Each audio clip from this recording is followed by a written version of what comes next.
सक्नुहुन्छ ल हेर्नुहोस् यहाँ यो दाप्चा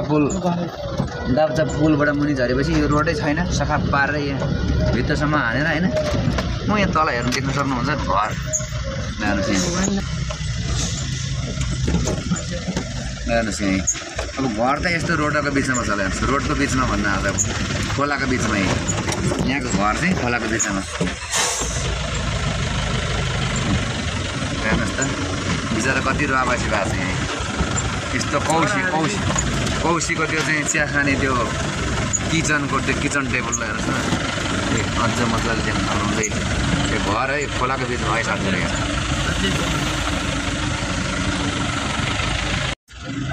चौकी डाँडा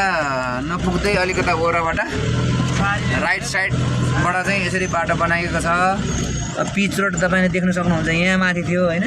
त्यहाँबाट उतापट्टि चाहिँ गइसकेको छ होइन बाटो एकैचोटि खोलामा मिसाइदिएको छ तपाईँलाई देखाइरहेको छ ल हेर्नुहोस् न यहाँ अब यस्तो ओह्रालो छ बाटो यो भर्खर अस्ति बाढी पसेको बाटो बनायो यो है तपाईँले देख्न सक्नुहुन्छ एकदमै अप्ठ्यारो छ उताबाट आउन पनि यहाँ सिलिप खाएर गाडी नै चल्दैन ल हेर्नुहोस् हाम्रो चाहिँ उसको गाडी यहाँ सस्ताको गाडी पनि अगाडिबाट हेर्दैछ है फोक्स फर्मको गाडी देख्न सक्नुहुन्छ है तपाईँले देख्न सक्नुहुन्छ होइन चौकी डाँडाबाट अलिकता ओरोपट्टि चाहिँ राइट टर्निङ गर्ने ठाउँ देख्न सक्नुहुन्छ होइन यो यहाँबाट बाटो चुँडेर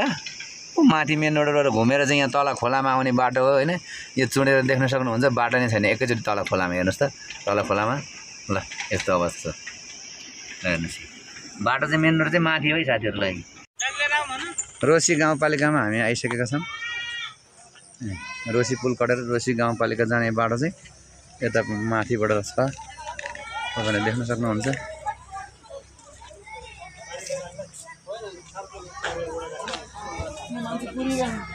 रोसी कति छ रोसी गाउँपालिका जान अब रोसी गाउँपालिका त यहाँ